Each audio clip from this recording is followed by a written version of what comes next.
both of these teams. And with the lineups that they have, taking a look at the emblems here, that's more or less the same of, you know, what we're used to seeing anyway. No new emblems being brought up for these lineups. But we'll have to pay attention to some of these early rotations, especially as we see a lot of teams, if they get first blood or let's say even a double kill early on before the first turtle, they tend to really dominate, you know, this early portion of the game. So, you know, with that too, nothing out of the ordinary sticking out for those first items being locked in. Already too, I want to see exactly if any of these lineups decide to utilize the Skypiercer, because we've been talking about that for so long. And, you know, with the difference of even junglers, you know, Bane, actually look how much attention is going to be put on here. They know he's not on that side of the map, but GB also has the support of the team here. They go for Recrease. Whoa, the turret fight connects onto the back, and now it's going to be Chan caught. Still able to flick around as Erwin is able to disengage. Chibi diving deep into enemy lines to pick up first blood, and he gets out as well of that Earth Shatter. Quick pace by Homebois. Okay, already off to a good start. Like I was saying, you know, whatever team starts on that first blood route, they're going to go for it and start the momentum building already. So at this point, they get that, they kind of work around this, and leading into the first turtle, the fact that you have that one kill already on Chibi, it gives him this kind of confidence, this advantage that he can work with against Hide Bush. So for ENTITY7, they're going to have to be able to answer back to that. They don't want to let things get out of hand already this early on, especially with the lineup that Homebois has. So they'll go ahead and get this kind of under control at this point. Nothing too crazy, but Homebois will start up this first turtle of the game. They get this area to work with, and now let's see, ENTITY7, they want to make their way. And that's up top as well, just using the Blazing Duet. Now it's going to be Defiant. Oh, Suppot looking forward. Dora Wolf King. Now it's going to be his Fury, knocking two members up. GP is still doing a lot of damage onto Marquinhos, but the deadly catch catches Sword, and now it's going to be Hide Bush to take on the kill. A trade on the other side of that turtle pit, as it's just going to be 1-for-1, but Homebois do get one more trade on. It's the turtle, a neutral objective, and it's a first item, Skypiercer. Chibi, an SBA, a Skypiercer abuser. He's going to pick that up already. And that was the question I had, you know, which teams would actually be able to utilize the Skypiercer first, or even better. And Chibi picks it up right away. He's already pumping out the damage like we saw earlier against Chen. And now that it is a Skypiercer, it gets a little more scary to work around with. And again, as we get through the Mid-Season Cup, make sure you guys grab your MSC pass. Join in on all the events in-game. And going back to this again, you know, first items, nothing too crazy just yet. It's only that Skypiercer. Oh, Udo flickers forward, goes for the Terrify, but gets caught by the deadly catch. The Molina Blitz almost takes them down, forcing Zorn to go for the heavy spin. It's a good Eternal Guard to knock two members up, but there are no kills traded. Not here in the third minute. Already both teams, though, showing how much action they can provide on the map. I was surprised that amount of damage that comes through. Was that just all the deadliest catch that actually pumped out the damage? That's scary. I think Molina as well. I think it was a boomerang, you know? Was it the boomerang? Okay. I mean, yeah, Chan's Molina Blitz is down. So, I mean, that was just a surprising amount of burst damage. So, even given how Homebois started this, ENTITY7 looks like they have enough in the tank to go ahead and fight. First item going to be locked in for Hide Bush. Does get that Hunter Strike now available. You can see Chibi's doing a pretty good job at just kind of farming and staying a little bit ahead in terms of XP against Hide Bush. And I think the big thing about this, Zorn should be fine from this. Yeah, he's just going to poke this in and out. And Hide Bush there. The thing I want to see is once these objectives, these objective fights happen, ENTITY7 in this position they're in can actually contest this. I know they're down a couple thousand gold, but you already got a glimpse of the amount of damage, and they have the setup potential with the Minotaur, with the Edith, that they can play around. First item also going to be picked up here now by Fury, the Corrosion Scythe. Still going to stay on that bottom side, so it's just a constant 1v1 with the gold laners as they battle it out. But it's going to be on 4-on-4 eventually. I mean, neither team wants to really start this up. It's not the turtle, by the way, that has that 10% penetration. Oh, there's a heavy spin. Good pin down by Zorn now. The team follows it up, and this Fury going to be able to knock three members up as Marquinhos able to flicker out with Primal Wrath now. Deadly catch popped up, not able to connect. Now as a Molina Blitz gets rid of Zorn's HP bar, but Chibi is still able to win out the Retribution up against Hide Bush, who was around the turtle. Zorn getting out too. And Homebois are just playing it very clean. Nets in the mid lane will have to respect the Molina. Placed down by Fury, but Chibi, dirty there as well. Look for damage with the help of the Blazing Duet. Dives under the turret and goes for the kills. Now one last shot with the electrifying beats, but Chan will have Erwin to back him up. Chibi will go for the recall, jumping back in. That's a very low Chan who's forced to pop into Molina again. Just in case Chibi dives in. Just in case. I mean, sometimes you're like, man, this Joy, where is she going to go too? And I think at this point, you know, what you're looking here from the team fights is really how Homebois is able to go in, get the objective, and then disengage. That's kind of what the usage is right now from Udil, using that Eternal Guard. Sometimes it's just for the defensive peel. Oh, there's Conceal. Heavy spin, no Purify. Fury is going to be pinned down. And Udil takes the kill with a Curse Blast. Now Chibi diving under the turret, hide on bush, able to disengage with the deadly catch. Chibi going to be caught in a tough spot now. But he has those dashes. Easy reset for Chibi as Homebois gets down and the Eternal Guard is thrown out by Udil. Getting 2 members knocked up, and you can see how oppressive that Eternal Guard is. Walking up, zoning them away, putting the glowing wand on them. And Erwin will have to just take those 2 swings of the sword. I think this Akai pick, hold on, a lot of damage on Erwin. He's going to be fine, has the heal as well, quite tanky himself. But going back to this, Akai pick is working out really well with the game plan from Homebois. And sometimes it's really just the timing. Like a lot of this, you're seeing they get the information, they lock in, Purify's not available for Fury, they're shutting him down. You saw that was a fleeting time, now picked up by Zorn. Has the heavy spin even more now. Yikes. And yeah, that's a big yikes. It's something tough to deal with. For ENTITY7, I'm really trying to look at how can they keep this from going too out of control. They're still maintaining, you know, a 3,000 to 4,000 gold deficit. Zorn, though, again, gets the pin down. Minas Fury with the flicker, catching them back. Oh, that's good. I'm offended. Catching Chan as well. The Eternal Guard locks Erwin down. The Blazing Duet now by Nets, dealing a whole lot of damage to the back line. And what back line? That's actually the front line. Curse Blast as Zorn flickers forward, trying to go for the kill. 3 for 1. It's Subpot traded in. Marquinhos can't even get the Earth Shatter down as he gets terrified, and now he's forced to pop in a Primal Rat. Chibi will just collapse on him, and Zorn takes the kill away with the heavy spin. Okay, well, I asked the question earlier, what can ENTITY7 do from keeping this getting out of control? Oh, no passive. Chibi just walks him down with the electrifying beats. 9-2.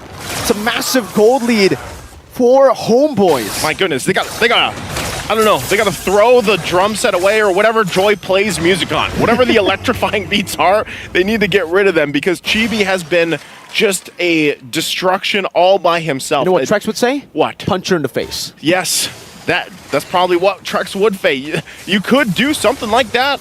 Right, look at this team fight in the replay. You see this, and then the Nets coming in. This is the nothing but Nets moments where he goes in at the right timing, pops the Blazing Duet, signature pick of his, comes up, cleans up, and then they add a little spice, a little sugar on top of it. They go in under the turret even, and now another fight. I'm offended into the Eternal Guard. Marquinhos gonna be pinned down before he can even do anything, and look at that, just with a few basic attacks, he gets it. Only a blitz on 2 Nets. That's a good shutdown. His hide on push goes for some damage. Fury picks up the kill. Meanwhile, Chibi gets rid of Erwin around the other side. It's a gold lane in the next speed, traded in for an XP in a roam. So for Homebois, I think they actually lost out on that trade. Yeah, this is actually good for ENTITY7 to be able to actually get a couple kills that they needed. Also, Fury stayed alive here. He's got at least the golden staff now going with that Corrosion Scythe. Needs a little more time to catch up. I mean, he's 2,000 gold behind Nets. So where is Fury going to find that gold? And right now, the answer is in these team fights. You know, he's kind of forced to stay together because what happened earlier. Even if he has the Purify up, there's enough tools from Homebois to just kind of still lock him down if he's trying to farm up by himself. So he kind of needs to constantly be aware of where he's going to be getting that gold to catch up here. He could be a saving grace for this lineup for ENTITY7. Zorn just checking things out here. They might still force a fight. Homebois loves to do this. Oh, I'm offended. Will not be able to connect on Erwin. So they got this information. Again, we're still 15 seconds away from this Lord to come up here. ENTITY7, I wouldn't say they're in a good position to actually contest the first Lord, though. We got to remember, though, right? If we take a look at the game time, this is Homeboys' territory. This is the 13 minutes that they usually end their games in, the window for Homeboys, you could say. But for ENTITY7, if you paid attention to the stats earlier in the head-to-head, they like to take the game a bit longer. And technically, I can see that skirmish being done by them. It's like a deadly catch to disengage from the IMFN. Chibi just using electrifying beats. Oh, Marquinhos with an Earth Shatter Flicker, trying to go for that catch.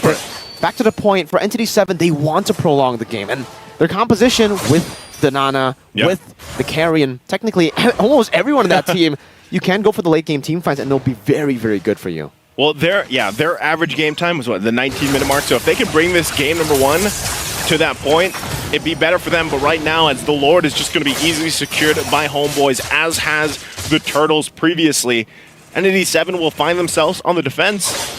And as we get a glimpse at the items falling into place here, before that, nets will be fine, it looks like. So, again, still time-wise, ENTITY7 needing to catch up nearly across the board in every lane in terms of itemization, at least for Chan with a Lightning Truncheon, and then you have the wings there. You know, you have enough damage, actually, with a Molina Blitz to be a threat, especially if you're able to combo it with that deadliest catch. You can see there, though, he still needs to climb. Bro. Interestingly enough, look at the damage out. I thought he'd be able to do more, but he just hasn't been able to land enough Molina Blitzes or just damage. Look at Udil, though. Yeah, look at Udil's damage, you know? So, again, a little more defensive picked up here. The Flask of the Oasis now for Irwin. They're going to have to defend against this. It is that first Lord. They do use the deadly catch to clear it out.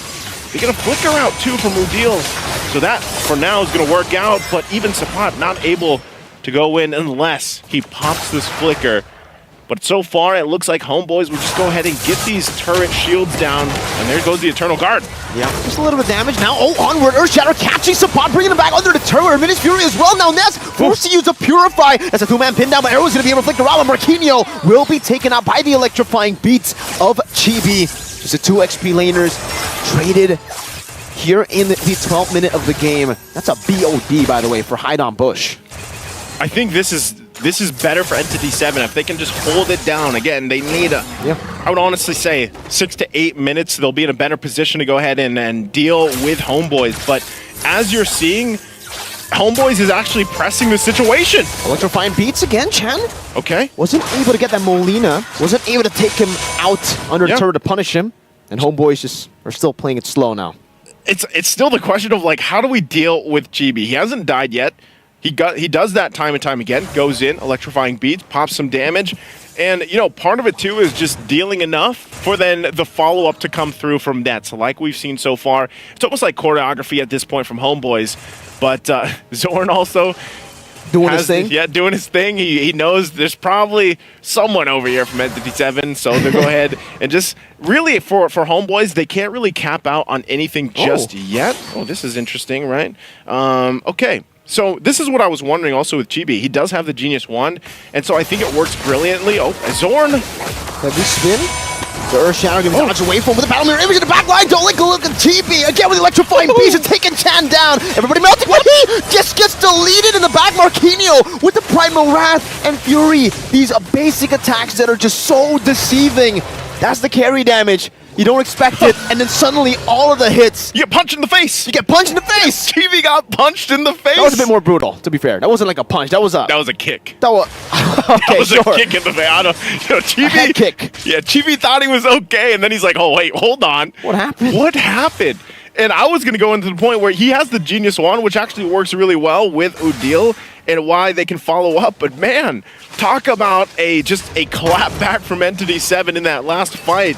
So with that, I would say ENTITY7 is able to get enough kind of confidence in even dancing off with this Lord, because like we mentioned earlier, guys, the Lord gets pretty devastating. Even at this one, the second one of the game, Chibi can't just sit there and deal with it. He's going to have to also rely on these other members from Homeboys to take that front. And if you look at ENTITY7, they have a lot more tanky options to hold that Lord, to hold that front side of the Lord if they have to.